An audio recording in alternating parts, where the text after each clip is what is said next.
नमस्कार, आप देख रहे हैं जी इंडिया न्यूज और मैं हूं आपके साथ सपना ठाकुर। आइए रुक कर लेते हैं आज की अहम खबर की ओर। दिल्ली एनसीआर में पटाखों के उत्पादन और बिक्री को लेकर सुप्रीम कोर्ट के रुख में कुछ नरमी आई है।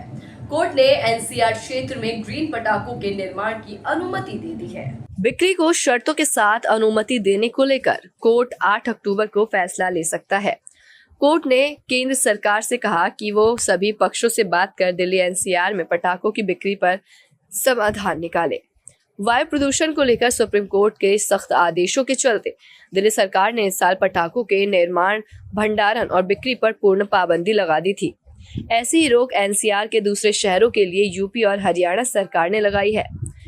फायरवर्क ट्रेडर्स एसोसिएशन, इंडिक क्लेस्टिव और हरियाणा फायरवर्क मैन्युफैक्चरर्स नाम की संस्थाओं ने इसे चुनौती दी है। उनका कहना है कि कई पटाखा कारोबारियों के पास 2027-28 तक का वैध लाइसेंस था, लेकिन अदालत के पिछले आदेशों के कारण उन्हें रद्द कर दिया जा रहा है।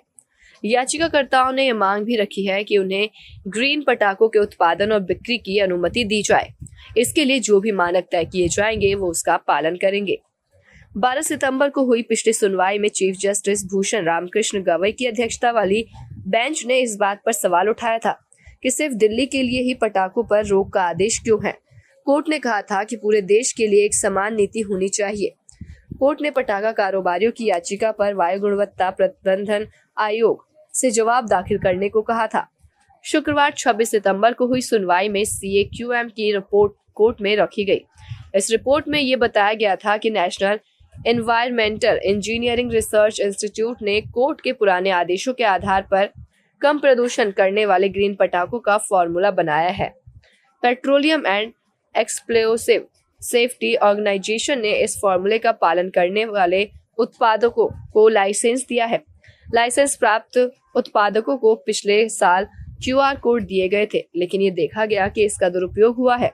QR कोड दूसरे निर्माताओं को भी बेचा गया है। ऐसे तमाम खास खबरों के लिए देखते रहे जी इंडिया न्यूज। नमस्कार।